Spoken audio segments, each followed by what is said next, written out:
Hey guys, it's Crafted Tutorials 24 and today I will be showing you how to iron your Perler Bead creations and a few tips. So the first tip I have is to be careful. Obviously an iron is very hot, so you have to be careful not to burn yourself. And if you are really young, I would recommend that you ask an adult and have them help you iron your creation. The next tip I have is to make sure you have the right materials you need to iron your Perler Bead creation. Obviously, you need your Perler Bead creation on the pegboard, an iron, a flat surface, and ironing paper. You need to make sure you have ironing paper because if you just place the iron on the beads without the ironing paper, then the beads will stick to the iron and you will have a difficult time trying to get the beads off the iron without burning yourself. The last tip I have is to set your iron at the appropriate setting. You don't want your creation to be over ironed or under ironed, so do not set your iron at the highest level, but do not set it at the lowest level. Set your iron to the medium setting.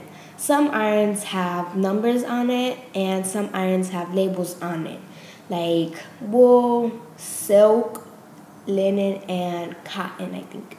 My iron has label on it, so I set my iron to the cotton settings. You also want to make sure that your iron does not have water on it because if your iron does have water on it, then the water will turn into steam and the steam will overmelt the Perler beads. So you want to make sure that you have no water in your iron. And if your iron has a setting so that you can store water in your iron, but you can prevent the steam from coming out like my iron, then set your iron to dry. Those are all the tips I have, so now let's get started on the tutorial. Now that you have all your materials ready, you can start ironing your Perler Bead creation.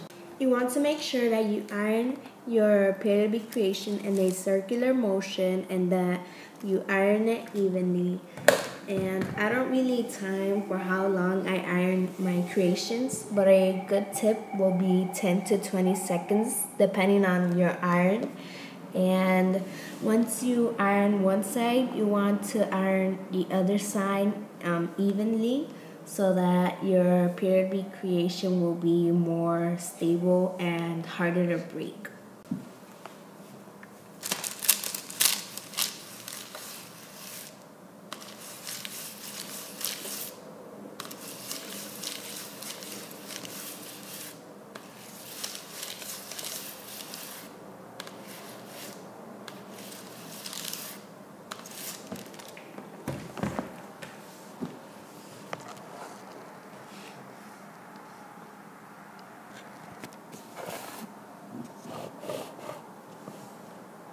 So now that you iron one side, what I like to do is to let that side cool a little bit and then flip to the other side once it has cooled off.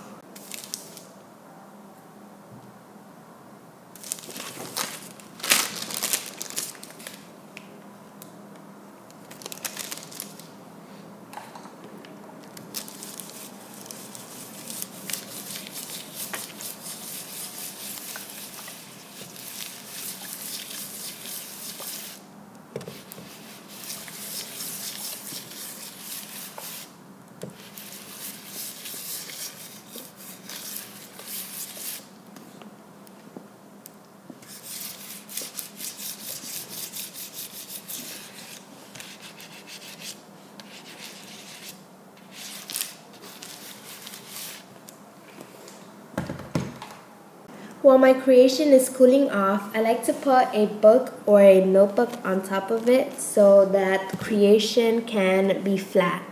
Once you finish ironing your creation, it should look something like this. Thank you all for watching. I hope this video helped and I will talk to you guys in my next video.